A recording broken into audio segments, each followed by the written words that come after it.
you okay?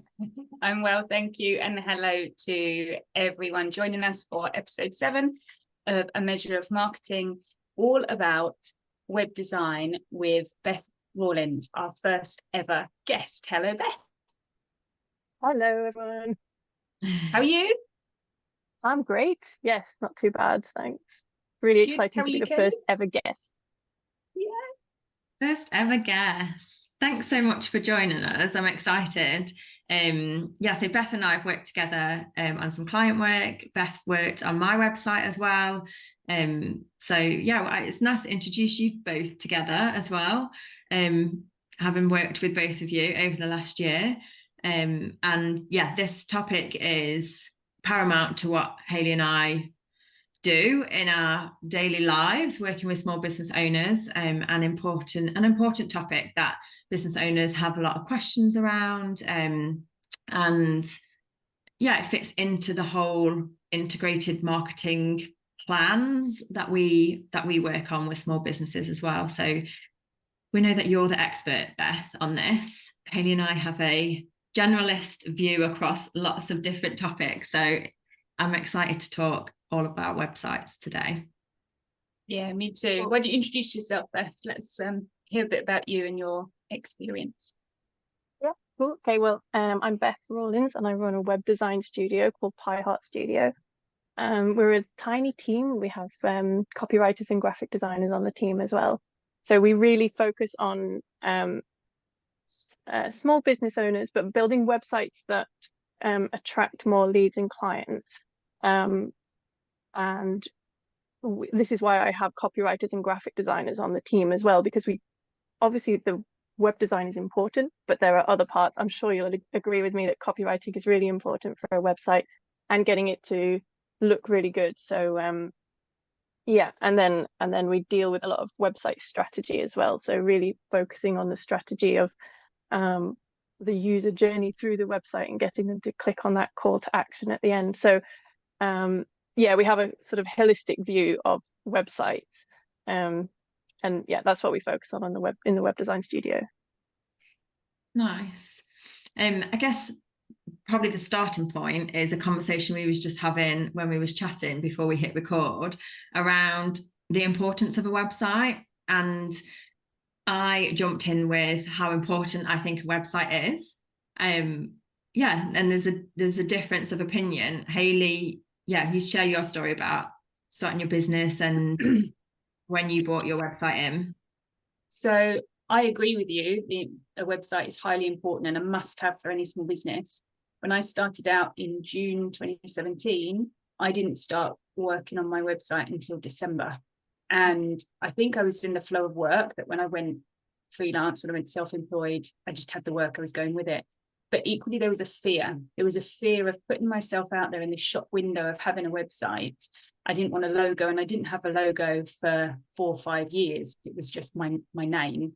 And there was almost this barrier to me starting one. And then when I did, it obviously makes sense, because that's the whole reason you have a website, to kind of showcase your expertise and what you do, and to attract, to attract clients. But I had this fear. So I don't know if you've worked with people in the same position as me, but however important I knew it was to have a website and to strategize for it, I put it off. I just didn't want one. Yeah, and I think there's a lot of people that say, I'm doing well on social media, I'm getting a lot of referrals, do I really need a website as well? And to be honest, maybe you don't at the very beginning, especially if you're like you and you don't have anything nailed down for your branding and the visual identity, and you're a bit worried about solidifying that somehow in a website and then being a bit stuck with it. But 2 points there. One is referrals dry up after a while, and social media doesn't always work. It's not reliable necessarily. So the website is a kind of thing that is always going to be there, and it's worth putting a bit of time into eventually, maybe not right at the beginning, but when that referral train starts to dry up, then you've got something else. You're like, well, I still have a business, I have a website, look, and then you can send people to the website. But the other thing is about maybe not wanting to commit to a website and branding and things. a website is something that should evolve over time. So you can have your version 1 of a website, and then you can expect iterations of this website. You don't need to say, well, this is the website, this is my logo, and this is it, this is how it's going to be. The best websites are constantly evolving and will grow alongside your business. So personally, I think it's best to get something up, get an online presence on there, get your own domain, because you own that, whereas you don't own your social media platforms and things.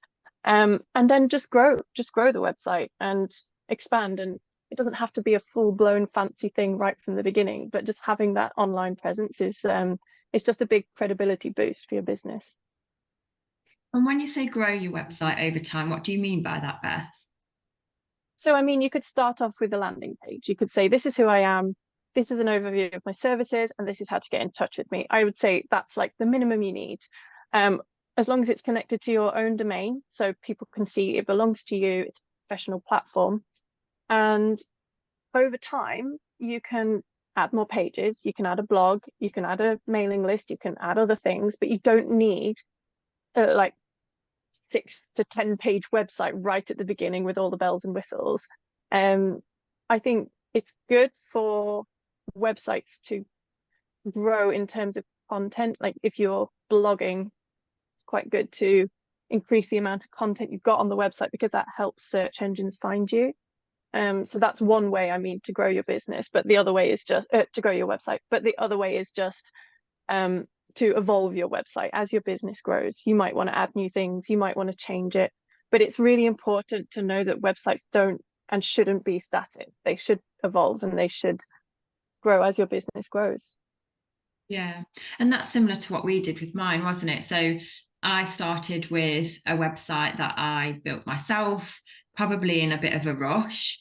So going back to your point, Hayley, around not rushing that process as well. I'm probably a bit of a perfectionist as well. So I was continually like tinkering with it, but probably making it worse by overcomplicating it. And actually you, Beth, were able to see it from a helicopter perspective and completely reshape the customer journey of it as well and make it simple. So sometimes you are really in it as a business owner and you can't see the changes that you need to make as well. I found that very beneficial working with you.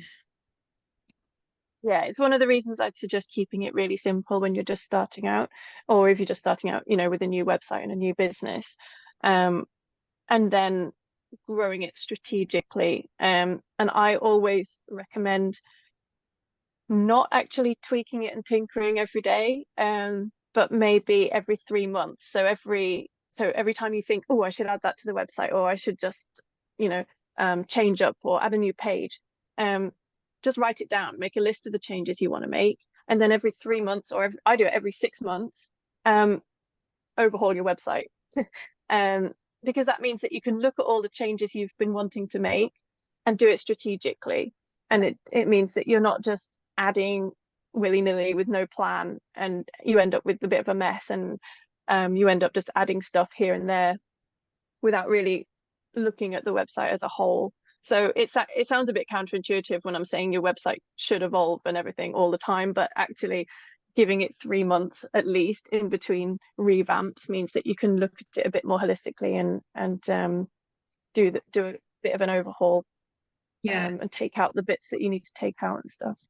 And you need that time to understand what you've just implemented, if you're seeing traffic, if that new page is performing, and also to make changes, because we're so attached to what we do as business owners. It can be just from impulse, and like you say, not a very clear or purposeful action as well, which is generally how we all work here, is through that longer term thinking and that strategic eyesight across everything as well. Yeah, I often have to rein in clients because they're wanting to make changes to the structure, and they're wanting to change up page titles and things like that, and I kind of just say, just wait a minute, it's okay, let's make some data driven decisions based on traffic and what we're seeing, and I think it's hard sometimes to rein in that that want to make those changes when they're not necessarily needed at that point in time. So I really like your recommendation, Beth, of just waiting 3 to 6 months, sort of collating like a scratch pad of changes you want to make, and then seeing whether they're strategically the right ones to make. I think that's a really good tip for small business owners, just to be calm and be methodical and just Yeah, I see it especially with like website navigation, because people add a new page and it gets added to the main menu and the website navigation, and then you end up with this navigation bar of loads of different links that go to lots of different places, and it doesn't really guide the visitor through the website, and it's confusing and it's overwhelming for visitors. And yeah, I think that's where I see it the most. It's in this sort of navigation of the website. So that's why it's really important to just, yeah, take some time, look at the website as a whole, think about how it's all going to fit together, and then implement the changes. And is it then customer journey that you work on? Like, what is the most common question or common like task that you work on with your clients? Well, we focus on website redesigns actually. So we don't do that many websites built from scratch, and that's actually going to be, so you're the first to know this, but this is going to be something I'm not doing anymore. So I won't be doing custom websites built from scratch for new businesses. It's only going to be website redesigns. And I love doing website redesigns because it's exactly what it's similar to what I did with you, Kelly. So someone who's built their own website, it's worked for them up to a point. Maybe they've added in a whole load of stuff. They haven't thought about it that strategically, but their business is growing. It's doing really well. And it needs somebody to come in and take a really good look at everything. And we redesign and rebuild from scratch. So we don't generally go in and tweak. We completely redo it, and we come up with a strategy beforehand, and we talk about their like target audience, and we think about what that target audience is going to see when they come onto the homepage, and what levels of where they might be in that buyer journey, like whether they're just starting to be aware of this service, or whether they definitely know they want to work with this person already. So we're really, really thinking about the customer, so the end user of the website. And then we kind of build the website from there. And yeah, so this is the main thing we do. It's website redesigns. So it's tearing everything down and starting again based on what they already had, but much more strategically. So does that answer the question? I'm not sure. So it's usually people who they've been in business for a couple of years, they're doing well in terms of business, but the website is just a mess, and they need a complete like rebuild and redesign. Yeah. So they've almost like lost sight of they have their vision, but they've lost sight in how to articulate that vision through their website and yeah and yeah and also because generally, I mean, we all need new clients, we all need more clients. Even if we're getting a lot of interest and a lot of clients, then you can put them on a waiting list and you can say, I'm fully booked, but here's how to work with me in the future. That's not a bad thing. So redesigning the website in order to attract more clients and more leads, that's the aim. And when you have a really messy website, or a website that wasn't built strategically, it's difficult for potential clients to figure out what you actually do, or where they should go on the website, or how to get in touch with you, and or what is the main call to action on this page, because there are like 5 different call to actions. And so this is the kind of yeah, I remember working on your services page, Kelly. why did I do that? I would never advise that, but I got completely Well, I know, and this is the thing, even as marketers, when you're building your own website and you don't have an external eye on your website, it can be really hard when we're like in it. yeah Yeah, it's just difficult, isn't it? Because you know your business inside out, and you're like, okay, they need to know this and they need to know this, and it can just be really hard to take that step back and think about it sort of down strategically. So that's where we come in, and we just do the rebuild for them. So we work together with the client like as a team, and And yeah. Yeah. How do you bring in like the graphic design element into it as well? And the copywriters, and yeah, how does that, like, what do you almost like need from a small business owner when you're doing that process, working through that process with them?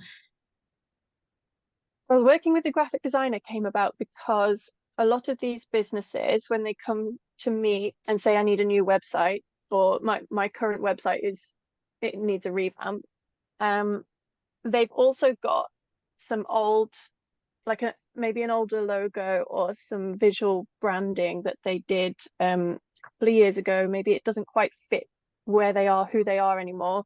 Maybe they designed it themselves on Canva or something, which is all fine when you're starting out. But once you are leveling up, you need something that is a little bit more professional. Maybe you need a logo in various different layouts, like a light version, a dark version, and they probably didn't think to create all those back then. So our main thing we do with the graphic design as part of the website redesign is to take that logo that's maybe a bit out of date or maybe doesn't look that professional, and we also give that a refresh. So we call it the brand refresh, and it's this happens before I even get started on the website. We do the brand refresh, so we take what they've got, we make it look really good, so it's not a rebrand, but it's just what I call giving it like a professional sparkle. So we do that, and then the client has a couple of meetings, both with me and with the copywriter, and we get copy written for the website. So I designed the structure of the new website at the beginning with the client, and then all those notes get sent over to the copywriter. The copywriter has a meeting with the client, and we write the copy, because that's really important. And then I'm sure you've seen the discussion about like whether it's design first or copy first when it comes to websites, but I'm fully in the copy first camp. So we have the new like refreshed we have the refreshed like visual identity, we have the website copy, and then from that I then go out and build the website. So from there it's basically pulling everything together. We've already discussed the strategy, we've discussed the user journey, we have the structure of the website, how all the pages are going to link together, we've got the navigation, I've got the copy, I've got the colors, fonts and logos and everything from the graphic designer. So then for me it's quite an easy job, because then it's just building out the website. So yeah, that's how it all fits together. And I firmly believe that these three components, so the kind of strategy first, the copy and the refreshed visual identity, that's what makes this package really good, because if you miss one of those out, then you're not really you're not going to see the return on investment that you need, and you'll have invested a load of money and Yeah, you're not necessarily going to be happy with the end result. yeah, definitely. Picking up on what you said, Beth, how it's sort of typically after a couple of years people sort of get stuck, is something that I've noticed with the clients that have come to me, and it's usually 18 months to 2 years where they've gone, we're not getting the leads, we're not attracting who we want to attract, we don't really know what to do.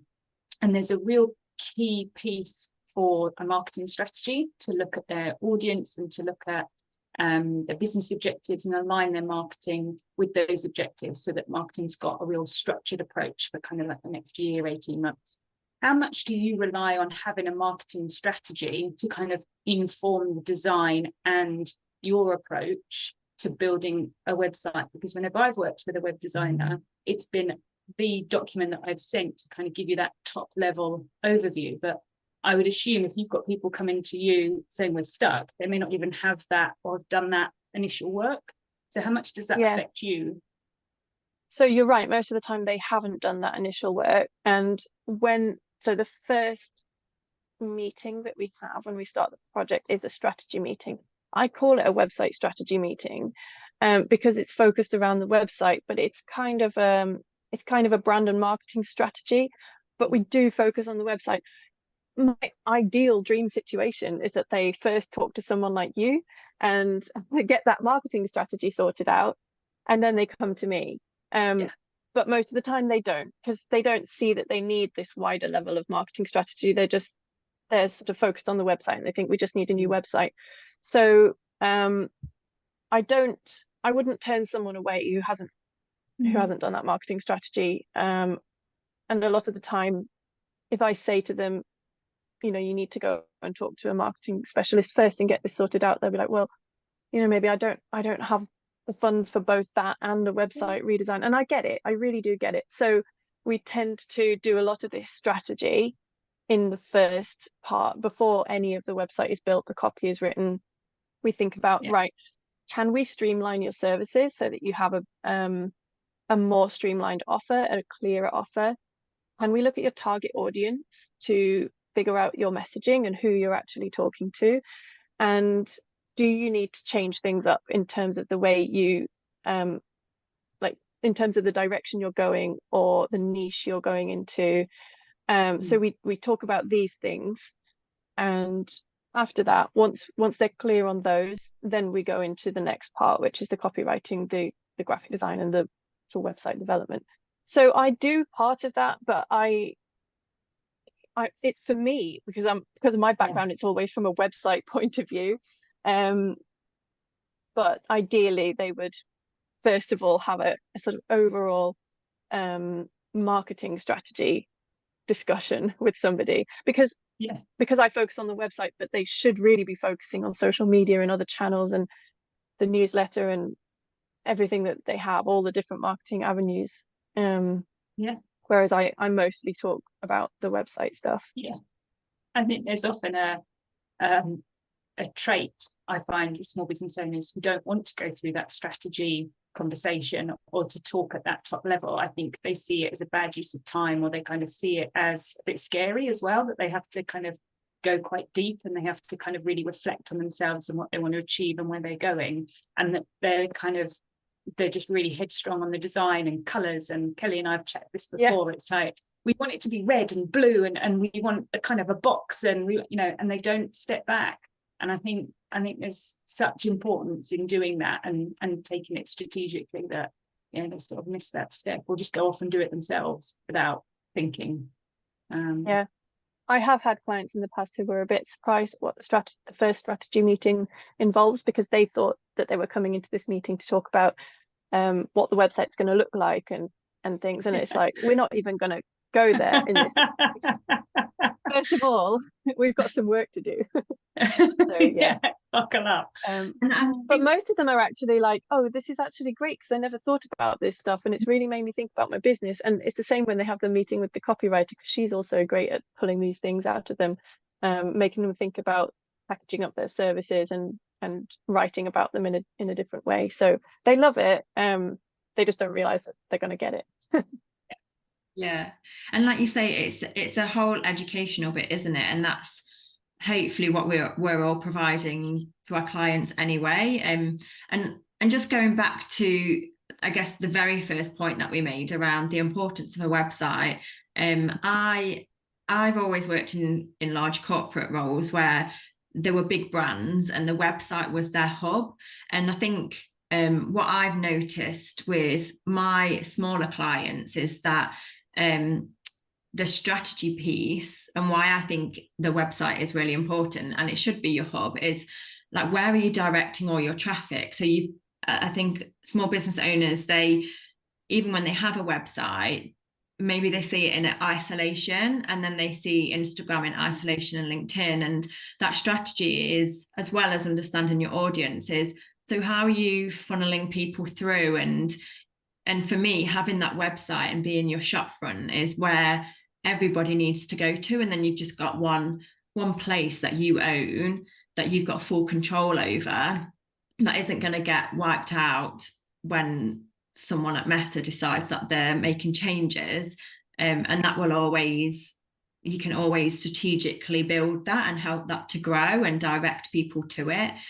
I think for me, that's probably one of the things that I notice a lot, is that isolated bit, and how the website can really be perceived in small business owners' minds as well. Yeah, I have this diagram on my website currently, and it's in my head right now as you were talking, but it's of the website right in the middle. And then around the outside, you have social media, you have a newsletter, you've got maybe in-person networking and various other things that you might do, but they all then point back into the website. And if you've got a really, really solid website, then if you can drive everything back to the website, it's a lot less work that you have to do on these like peripheral marketing avenues, because your main point will be to drive people back to the website. And from there, that's hopefully where they enter this funnel. Again, funnel is another word I hate, but we have to use it. Yeah, from there they enter the funnel, and they're sort of starting on that user journey. So that's how I envisage websites as well. So it's nice to know that you as a marketer see it the same way.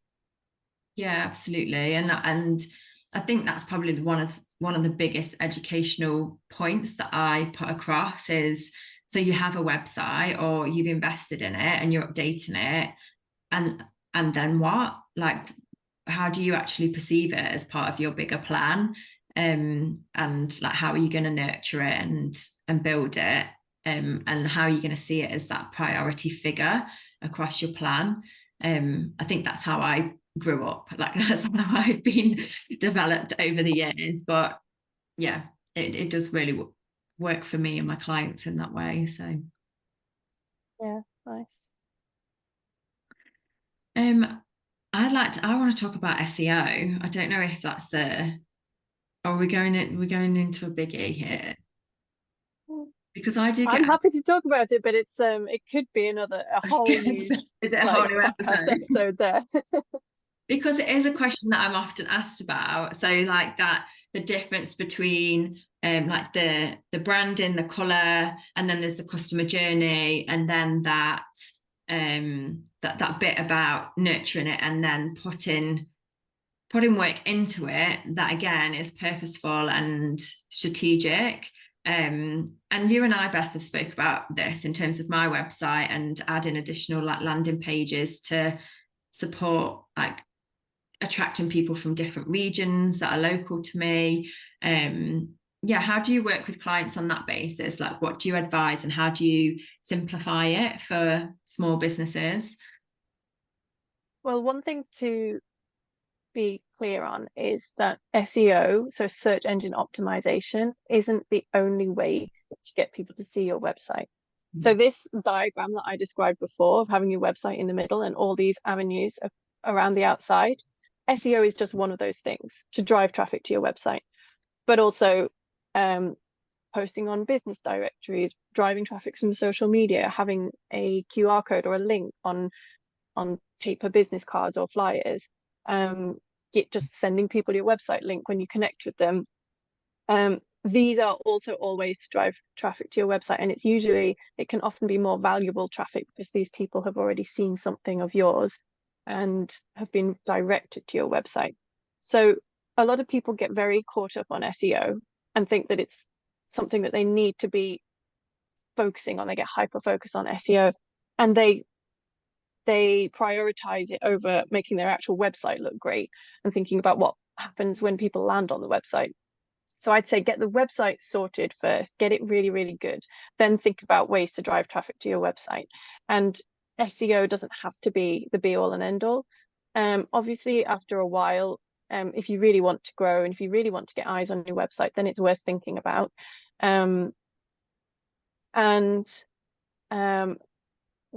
Yeah, it's difficult because it is such a huge topic, but I would say if you're regularly keeping like updating your website, so it's so Google can see that it's live and it's active. If you're regularly posting valuable content on there that is not overly written by AI or like filled with keywords just so that it ranks on Google. If it's genuinely written for humans by humans, and it's useful, and you can regularly and consistently like build up your content on the website, then it will start to rank on Google. So yeah, it'll happen. It just takes time, and I think a lot of people think that it's a quick thing, and it's not. So new websites, it takes a long time for new websites to rank on Google, new domains, and it takes a long time for very small websites to rank on Google. So the more content you can put on there, the more likelihood you have, and then a little bit of SEO strategy. So, you know, your keyword research, internal linking. But again, I don't think we should go into this. It really is a whole different topic. Yeah. Happy to talk about this on another episode if you want me to. But yeah, I think to get started, focus first on driving traffic from other sources, and then start making sure your website is constantly up to date in terms of, you know, your services and the information on there, and start blogging and start like publishing useful content on there, and that will give you a good it'll give you a good kickstart, at least with the SEO stuff. Good advice. Yeah, and I think that's the point, isn't it? Again, it's not a one approach is the only way, and it's that strategy piece of that combined effort over time and using multiple avenues, and that directing traffic to that singular source as well. Yeah, I think we're so used to that like dopamine hit of likes and comments on social media, that sometimes if you don't see instant measurable results from your website and SEO and blogging and things like that, then it can be a bit demotivating. But that's just because we're so used to the instant gratification from social media. So it's really important to see the website as something that's a bit different, and it is more of a long-term thing, and it's going to be there long after these social media platforms have, you know, they're not trendy anymore, or everyone's hopped onto a new one, or the algorithms just killed your reach or whatever. So that website is worth putting time and energy into, but it's a long-term thing. Hayley, any other questions for Beth? Don't talk about SEO though. I'm not going to talk about SEO. Not at all. No. Anything else that you think would be useful for small business owners or clients that you've spoken to? Oh yeah, takeaway. What's your number one takeaway for small business owners? The number one piece of advice I would give is don't get too caught up on driving traffic to your website if the website isn't solid.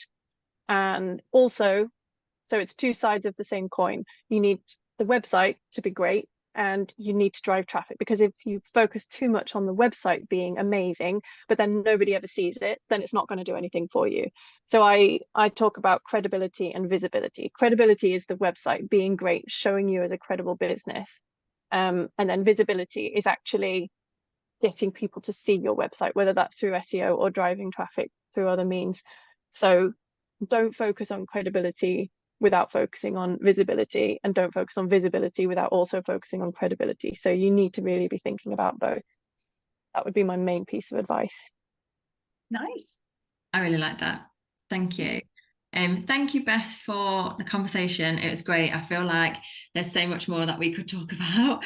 Yeah, and it's great seeing you on LinkedIn as well, and seeing all of the work that you're doing. So if you don't follow Beth on LinkedIn, I definitely recommend you share so many useful things to think about, tips on websites. And I think most days when you've posted, I'll be like, yes, like you just bring me back round to a kind of a simple and very efficient way of working and thinking about websites as well. And yeah, your newsletter is really good. So recommend that you subscribe to Beth's newsletter if you don't follow her already.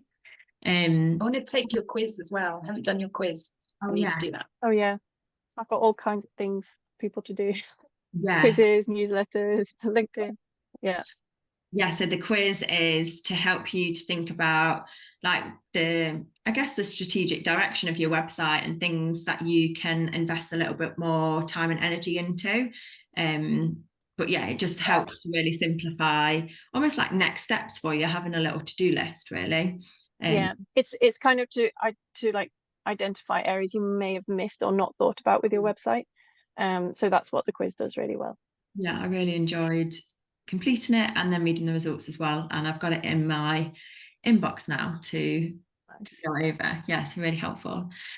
Thank you for being our first guest. Like, absolutely loved having you as our first. So thanks for joining us. Thanks for inviting me on. It was really fun. And yeah, this is episode 7. Episode 8, we're not sure what the topic's going to be yet. We're gonna. It's up for debate, isn't it, Kelly? Up for debate. We have planned something, but I might change it around. Okay, good, excellent. I'll let you know, Hayley. But yeah, okay, thanks. We've had a few. I think we've had a few requests coming in on topics, so we're gonna look at them first. But if listeners and viewers have any requests, we'll add that to the list, and it might be in 8. Yeah. Thank you, everyone. Thanks for the conversation, ladies. Thank you. See you soon. Take care. Bye. Bye. Bye.